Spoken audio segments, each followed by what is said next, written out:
Hello mga Lods, welcome back to my channel. So nandito na naman tayo para silipin naman natin ang estimated salary ni Pinoy in Equatorial Guinea, Africa. So ito mga Lods ay isa din charity vlogger. So suportahan din natin ang kanyang channel kagaya ng pag-support natin sa lahat ng mga charity vlogger. Pero siyempre mga Lods, huwag nyo rin kalimutan na isama sa pag-support ang aking channel. So ito ay request naman ni Marie Dukay. So ma'am, maraming salamat sa iyong request at sa pagsubaybay mo sa aking channel. Ingat ka palagi dyan and God bless. At saka ma'am, isunod na lang natin yung 5 Filipino. So mga Lods, kung bago pa kayo sa aking channel, click na lang subscribe natin. And then syempre, pakipost na rin ng notification bell para lagi kayong updated sa ating video. So ano pa ba ang hinihintay natin mga Lods? Let's go!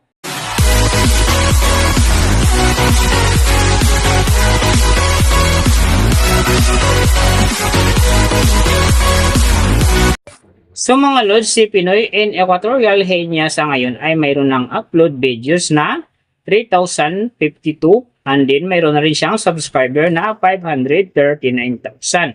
So may video views naman siya ngayon na 286,008,772 and then yung kanyang country is PH. So yung channel type naman niya is how to. And then yung account niya ginawa ito noong July 24, 2020. So doon naman sa kanya ang total grade, nakakuha siya ng letter B. And then sa kanyang social blade rank naman nasa 52,487. So doon naman sa kanyang subscriber rank nasa 1,779. And then sa kanyang video views rank naman nasa 65,875. So doon naman sa kanyang country rank nasa 520. And then sa kanyang how to rank naman nasa 1,005. So nakita na natin yung kanyang ranking. Silipin naman natin yung kanyang last 30 days na subscriber. So nakakuha siya dito ng 5K. Ang hindi lang maganda dito mga Lods kasi ang kanyang percentage ay bumaba ng 50%. Nang ibig sabihin, mas bumaba yung pasok ng kanyang subscriber ngayon kung i-compare natin sa nakaraan niyang buwan. So alam na this mga fans ni Sir Will. So share na natin sa ating mga newsfeed and sa ating mga friends para gumanda uli ang pasok ng kanyang subscriber. So doon naman sa kanyang views mga Lods in the last 30 days, nakakuha siya ng 11.233 views. So hindi rin maganda ang kinalabasan kasi ang kanyang percentage naman dito ay bumaba ng 29.8%. So ibig sabihin bumaba din ang pasok ng kanyang views sa ngayon kung i-compare natin sa nakaraan niyang buwan. So mahalaga talaga mga Lods ang pag-share ng video dahil big help yan para umangat uli ang kanyang subscriber and then syempre yung kanyang views. So nakita na natin yung kanyang ranking, last 30 days subscriber and then yung kanyang views. Silipin naman natin yung kanyang daily summary from subscriber, views and then yung kanyang earning. So sa kanyang subscriber mga Lods, may 2 araw ako rito nakita na umangat ng tig 1K. Simula nung August 12, nakakuha siya ng 1K. Nasundan naman ito ng August 22, nakakuha ulit ng 1K. Kaya ang kanyang subscriber ngayon nasa 539,000. So doon naman sa kanyang views mga Lods, yung magaganda dito, August 11, nakakuha siya ng 720,000. And then pagdating naman ng August 14, nakakuha siya ng 759,000. So yung last na medyo maganda pa sa kanya dito, yung August 21, nakakuha siya ng 653,000. So yan ang magagandang views na nakuha niya mga Lods. Pero sinasabi ko hindi yun ganun kaganda. Kasi nga ang kanyang percentage dyan ay bumaba pa ng 29.8%. So doon naman sa kanyang earning mga Lods, tingnan natin dito yung August 10. So sa kanyang low estimated, nakakuha siya ng $94. And then sa kanyang high estimated naman, nakakuha siya ng $1,500. So, ang mga yan naman mga Lods, daily summary lang, mas maganda kung silipin natin yung naka-round off na from daily, weekly, and monthly para malaman na natin kung magkano na ngayon ang estimated salary ni Pinoy in Equatorial Guinea, Africa dito sa YouTube. So, unahin natin yung kanyang daily average. So, sa daily subscriber, nakakuha siya ng 167. And then sa kanyang views naman, nakakuha siya ng 374,433. So doon naman sa kanyang daily, low estimated ng kanyang earning, nakakuha siya ng $94. So times natin sa 56, mayroon siyang 5,264.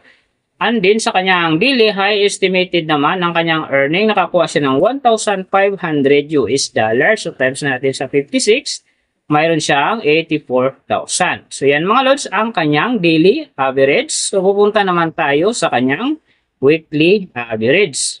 So sa weekly subscriber, nakakuha siya ng 1.16k. And then sa kanyang views naman, nakakuha siya ng 2,621,031. So doon naman sa kanyang weekly, low estimated ng kanyang earning, nakakuha siya ng 655 US dollars. So times natin sa 56, mayroon siyang 36,680. And then sa kanyang weekly, high estimated naman ng kanyang earning, nakakuha siya ng 10,500 US dollars. So times natin sa 56, mayroon siyang 588,000. So yan naman mga lods, ang kanyang weekly average. So pupunta naman tayo sa kanyang monthly average. So sa monthly subscriber, nakakuha siya ng 5k. And then sa kanyang views naman, nakakuha siya ng 11,232,965.